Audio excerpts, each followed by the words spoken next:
Electrical resistance is the friction encountered by electric charges as they move through a material. It is measured in ohms, ohm symbol.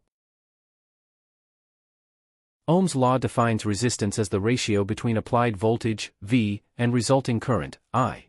R is equal to V over I. This means that resistance is the amount of voltage required to force a certain rate of current through a conductive material. Some materials have stable resistances, while others do not. Devices called resistors are manufactured with precise resistance values to limit current in circuits. Ohm's law can be used to calculate the current in a circuit if the voltage and resistance are known.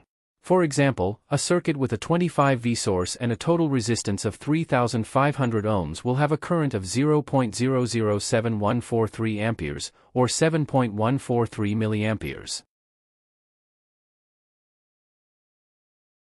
In more complex circuits with multiple resistances and paths for current, Ohm's law can be applied to individual components or to the entire circuit. The total voltage across all resistances is equal to the sum of the individual voltages, and the total resistance is equal to the sum of the individual resistances. Ohm's law is a fundamental concept in electrical engineering and is used to analyze and design circuits.